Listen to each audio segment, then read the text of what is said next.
In Zen Buddhism, the concept of a beginner's mind asks us to remove all expectations and preconceptions and see the world with completely fresh eyes. Imagine how life could be if we lived with that level of curiosity, awe, and amazement. I'm Kim Forrester. You're listening to the Eudaemonia podcast, and today we're going to discuss the breathtaking beauty of wonder. Welcome to Eudaemonia, the podcast that is all about flourishing. Plug in, relax, and get ready for the goodness as we explore the traits and practices that can help you thrive in life. With your host, Kim Forrester.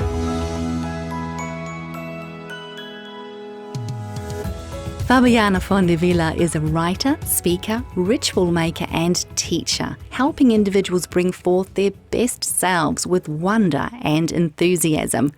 Fabiana is the author of several books in both Spanish and English, including her newly released English title, Where Wonder Lives: Practices for Cultivating the Sacred in Your Daily Life. It's a delight to be connecting with Fabiana today to discuss the power of amazement and awe, and to learn how a sense of wonder can help us flourish in life. Fabiana Fondevila, it is just wonderful to have you here with me on the Eudaemonia podcast. Thank you for gifting your time today. Oh, it's my pleasure to be here. Thank you so much for inviting me. Fabiana, I do imagine that our lives could be so much more inspiring, so much more joyful if we were to tap into this concept of wonder in our daily lives. Let me start with this question. How would you describe an experience of wonder? Is it a thought? Is it a feeling? Or is it more of a way of being? That's a wonderful question. I would say it's all of those and more. But mainly for me, it comes up as a feeling, and it comes up very spontaneously. I do think some people, for some reason, are more awe or wonder prone and seem to stumble on it all the time. But even if that's not the case, what I propose in my book is that we can court awe and wonder. We can cultivate it. We can look for it. We can create it. So we don't need to wait for it to be spontaneous. But again, coming back to your question, it's mostly an experience, a feeling, and it can become a way of life. You were talking there about actively going out and inviting wonder into our lives. So how do we do that? Is wonder something that we have to actually go out and actively search for in our environment? Or is it perhaps about getting still and clearing the space for awe and wonder to bubble up into? In a way, it's both. But I would like to say that for some people, it's easier to go with the second avenue that you mentioned. Because if you are naturally awe-prone, as I said at the beginning, then maybe just sitting still will allow you to get in touch with that wondrous dimension of our own being. Just wondering who we are and just being alive in this moment today can fill you with awe. It certainly happens that way for me. But I find that when that is not something that is just so spontaneously available, or it's just because some people tend to be more in their minds, or they have an approach to life that is more mediated by their thoughts. So if that is the case, it's better to find awe practices or practices of wonder, which are always through the body, as far as I have found. So going out and looking at the sky, and of course that's also the case for me when I'm not so filled with inner peace, which of course happens a lot when I'm busy or worried or, filled with thoughts that drive me away from wonder and into concern and small-mindedness, then I need to actively go and look for awe. And to me, there are many pathways. We're going to discuss them throughout our talk, but one very easy, simple, and universally available doorway into awe is the sky. And if you look up, if you take the opportunity to look up when you're walking, one thing that happens is when you're self-absorbed, when you're absorbed in your thoughts or your worries or what you have to do that day, you tend to look down. Something about being intensely self-absorbed makes you look down into the ground. So just looking up to the sky, to the treetops, even to the tops of buildings, will tend to break that self-absorption and put you in touch with the world. And it's an expansive by nature, this gesture, and wonder is expansive. So what it does is it makes you transcend very, I would say almost immediately, makes you transcend the boundaries of your, what some authors call your self-encapsulated ego, your idea of yourself as being this very specific, cut off individual that has nothing to do with the world around you. So it transcends that, and it reminds you in a very embodied and immediate way that you are part of this huge, unfathomable, immeasurable universe. So wonder really is a doorway into connection, and connection not just with our surroundings and everything in our lives, but with the very mystery that is the center of it all. You're describing there, Fabiana, the sense of wonder literally in the sky above us. And it makes me think that maybe we're really misguided in what we believe wonder to be. When we talk about the things that we define as wonderful, oh, that's a wonderful cake, or I had a wonderful holiday. Do you think that we're misguided or perhaps mistaken about what wonder truly is? And or do you think that maybe we've just forgotten to look for wonder at all in our lives? Yes, I think the use of the word wonder has become perhaps a little bit overextended because we equate it with something that is good or lovely or beautiful. And that's not necessarily wrong, because many instances of wonder include beauty, but not everything that is beautiful is wondrous. So if I may, I'll give you the technical or scientific definition of wonder, which is what scientists such as Dr. Keltner in Berkeley University and others have found. And they describe wonder as the perception of something so vast, whether it be in size or number or quality or dimension, so vast that it challenges our understanding of life.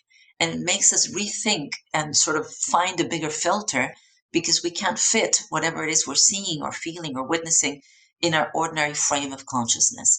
Of course, many things can do that for us. It's not just the sky or the Grand Canyon or an amazing waterfall. It's architecture, it's art, it's music, it's nature in almost any form. It's other people, it's ourselves, it's our inner worlds, it's our accomplishments. But what really sets awe apart is the way we face, the way we come into contact with any of those realities. You can be underneath a starry sky or staring at a starry sky and not be connecting with awe at all. You can be thinking about what you have to do tomorrow, and the whole immensity of the universe would just fly right past you and would do nothing to you. Or you can be sitting in front of your cup of tea and just feeling awed that you have that tea to drink, and thinking where those leaves were cultivated and who dried them and how they got to you, maybe across half the world. And that can be an experience of awe or wonder. So really it's in the quality of your attention and your willingness to enter the frame of surprise and astonishment and just wondering about. You know how wonder is also a verb. So when you wonder about something, you let yourself come into contact with the mystery. You don't take it for granted. You ask a question about it. You explain there this concept of looking at your cup of tea and feeling the wonder in the way that beautiful concoction has been made and has been brought into your life. Truly beautiful. But have you been surprised by the things that fill you with wonder, Fabiana? All the time, because I never cease to be amazed at how extraordinary the ordinary can be if you look at it the right way, if you stop for a moment to look at it with fresh eyes. And I think the difference between wonder in children and wonder in adults is that wonder in children is very spontaneous and it's almost inevitable, because they're seeing everything for the first time. So all the time they're running into things that make them go, oh, wow, what is that? Because everything's new, everything's fresh. As we grow older, of course, things become more normal. They become naturalized, and not every sunset is your first sunset. Not every cup of tea is your first cup of tea. So even though we're going to have natural experiences of wonder as adults as well, of course, we do need to have an attitude of wonder, because that allows us to rediscover the freshness in the ordinary, in what we have seen perhaps a million times. So we need to, I don't know, we need to, it's wonderful if we can, it's an invitation to have a willingness or an attitude of rediscovering everything in our lives freshly every day, including the people in our lives. You're saying there how children are naturally drawn to wonder so much more so than adults, I believe. And I'm not sure that it's just that children are seeing things for the first time. Children don't necessarily need things to make sense, Fabiana. Do you think that wonder makes sense? When you are in a state of wonder or awe or amazement, does it have to sort of make sense in that moment? Not at all, not in the ordinary sense of the word sense. When we talk about something making sense, normally we're talking about a rational explanation for things. And there is nothing rational about awe or wonder because it is transrational. It's not irrational, it's transrational. What that means is that embodied experiences put us directly in touch with feelings and emotions, and we're not constructing explanations for them. If you look at a flower and you're amazed by it, what is the sense of that flower? There is no sense in the sense of an explanation for why it's so wonderful. It just is. A sunset will open your heart in a moment, in a flash of amazement, and you don't need to explain to yourself, well, it must be that color and the fact that it's so large. None of that would make sense. Explanations come afterwards. If you need to explain it to a friend, you might say, well, it was this particular shade of, whatever, or the clouds were positioned in such and such a way. But really, that is also kind of destroying the experience because the experience was worldless. Awe launches us, it thrusts us into a state of wordlessness. It's a state of nonverbal expansion. Having said that, though, I want to explain that the word sense, and this is a recent discovery for me, it's something that I've always wondered about, and I just recently found a paper by these obscure researchers, I mean, not anybody well-known, about the three meanings of the word meaning, and that kind of explained it to me. Because there's three ways to talk about something making sense.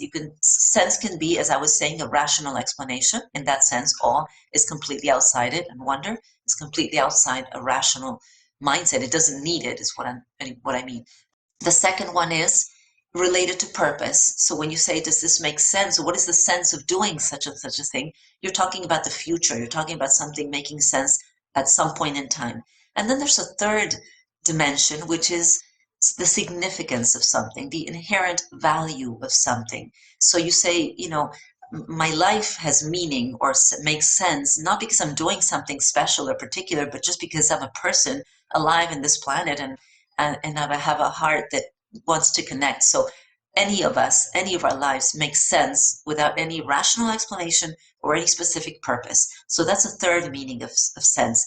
In that sense, if I may, moments of awe and wonder make profound sense because of the inherent value of what we are witnessing. So this cup of tea may only last as long as I have the time to drink it, as long as I drink it, but it makes profound sense to me nonetheless. It doesn't have to be important or, fit into a neat description of my world to make sense in that third acception of the word, which is the inherent value of the experience.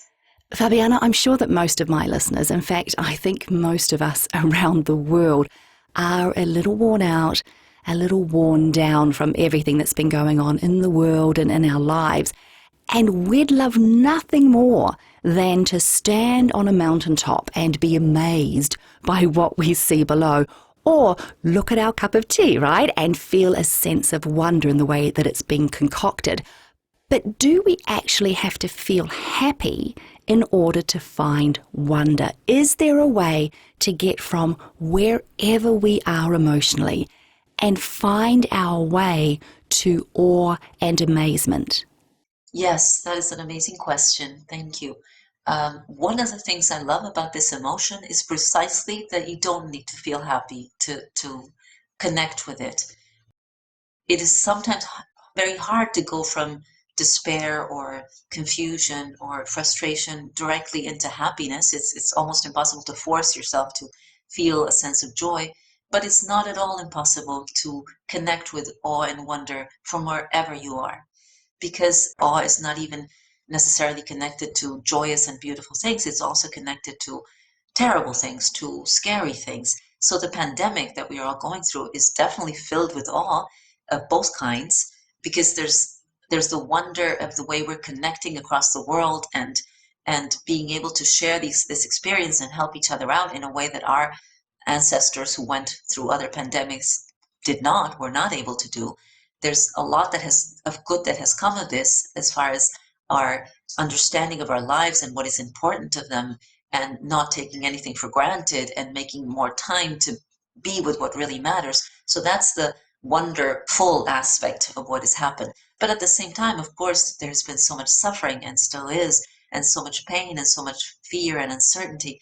And that is also filled with awe, not necessarily in a joyous way, but the fact that that the entire world is going through the same experience just does not cease to amaze me. Lockdown, and missing our loved ones, and trying to find alternate ways to connect.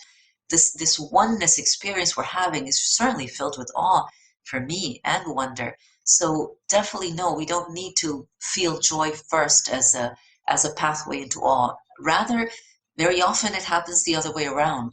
Awe or wonder may not lead us directly into joy, but it can lead us into contentment, peace, and acceptance. Oh, I love that. The big question is, of course, why should we care about wonder? Our lives are busy, right? They're demanding. They are drawing so much of our time and our resources and our energy. What is the benefit of spending time and energy focusing on the small wonders of our world? Well, I would answer that with another question. What is the sense of being alive, I would say? Why are we even alive if we're not going to notice we're alive and enjoy being alive? To me, wonder is about aliveness. The time that we are here is the time that we're aware and awake to what is happening to us. That is the true value of our time. So on a very personal level, what wonder does is it makes us live longer, because the time that we have is time that we are enjoying, experiencing, noticing, wondering about. So that is on a very personal level, and the amount of positive emotion that comes with that is enormous. But then from all research and wonder research, we know that this is a very pro-social emotions. That means that it makes us aware of others, and it makes us care about others and act with more concern towards others. That's probably why wonder evolved as an emotion in the first place, because it's so collective an emotion. So another reason to partake in it, another reason to cultivate it, is because it makes us more connected with our loved ones, and it improves our relationships. So it's a very necessary emotion. It's not just pleasant. I seek it out because it's my joy, but really it deepens our experience of our connections. So that's one important reason to try and find a little space for awe and wonder in your life every day, even if it's just through a morning practice, an evening practice, a time when you stop whatever you're doing to connect with wonder. You were a journalist for many years, dealing with the facts, right? Dealing with rationality. How has your life flourished since you started moving into this space of wonder? Well, I feel that it has led me back to myself, to my original self, because I was very curious as a child. I was very attracted to nature, even though I didn't have a lot of it because I was a city child, but I loved whatever I could find. And when I became a journalist, of course, that is it's a very lovely profession for curious people, because it allows us to ask a lot of questions and meet a lot of people and even travel the world. But what started to happen gradually is that the facts side of it began to feel too small, insufficient. In fact, I was very briefly a war correspondent for a newspaper I worked for. I went to the former Yugoslavia just during the beginning of the war that broke up that country, or during the process where it broke up. And I remember that the stories I was sending were not focusing on the facts of the political situation and the news of the war, but more on what was happening with the people around me, and even with the nature around me, the places that I was visiting, the small towns, the expressions on the people. So very naturally, I would say, I began to find a language that was closer to my heart, which had to do with wondering about the details of life and not the headlines in the newspapers. So I began to find a different kind of journalism. In fact, I worked for the international news section, and I started working for the magazine, which also reflects this idea of focusing on a different dimension of experience, not so much on the factual side of things, but on the embodied emotional side of things. And that just grew and grew, and eventually I kind of left journalism and began giving workshops, teaching workshops on all of these matters, which is what I do today. Now, I'm sure that understanding that beautiful space of wonder does not stop you from having tough days and hard challenges in life. Does wonder help you through those moments, though, in ways that were perhaps more difficult without that sense of amazement and awe? Absolutely, yes. Not because it disqualifies or diminishes the very genuine hardships of life. In fact, the most difficult thing we all have to deal with, experience we all have to deal with, probably is death and loss.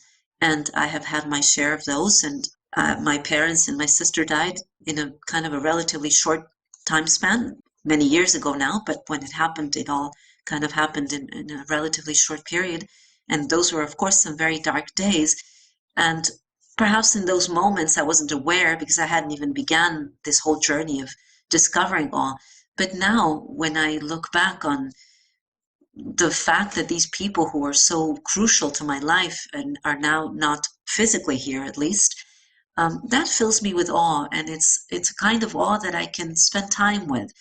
It's not something I recoil from. And again, it's not that it makes you miss somebody less, but it does open up a space of the heart of mystery, being with the heart of mystery. This person that was so hugely important is now still hugely important, but in a different dimension. I need to contact them in a different dimension, even of myself. And again, this helps us to see that there's nothing in life, not a single moment that we can take for granted.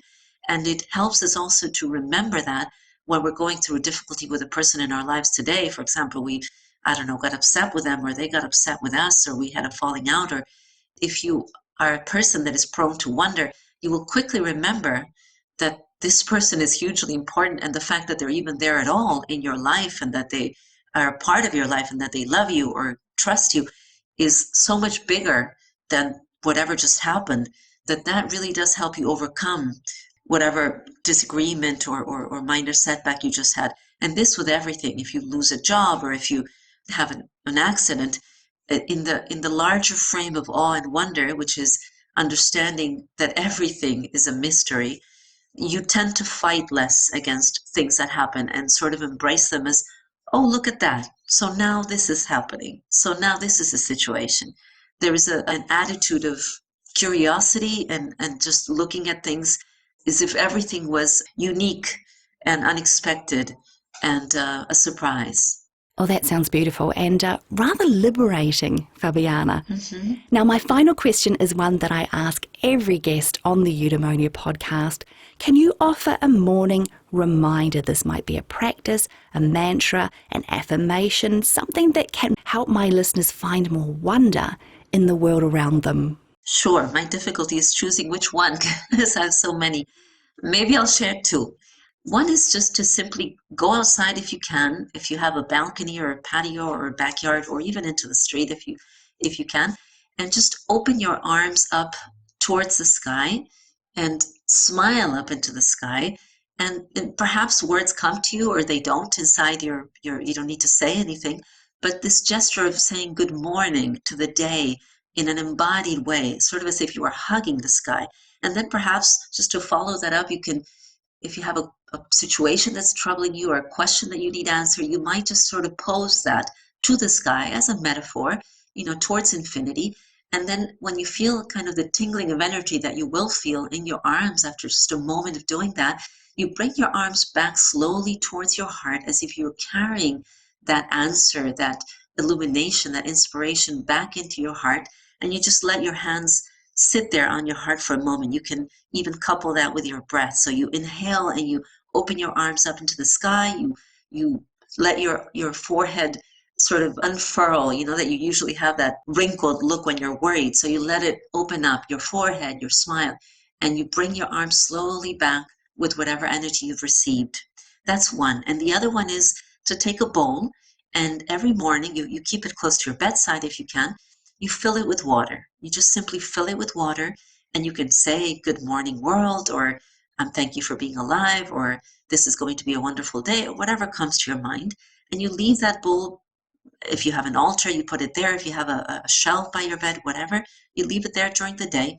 And in the evening, you empty it out, if you can, onto the earth. If you have a pot or a garden or a balcony, you just, or wherever you can, you empty out the water. And as you pour it, you give an expression of thanks. You can say it out loud, or you can silently think it.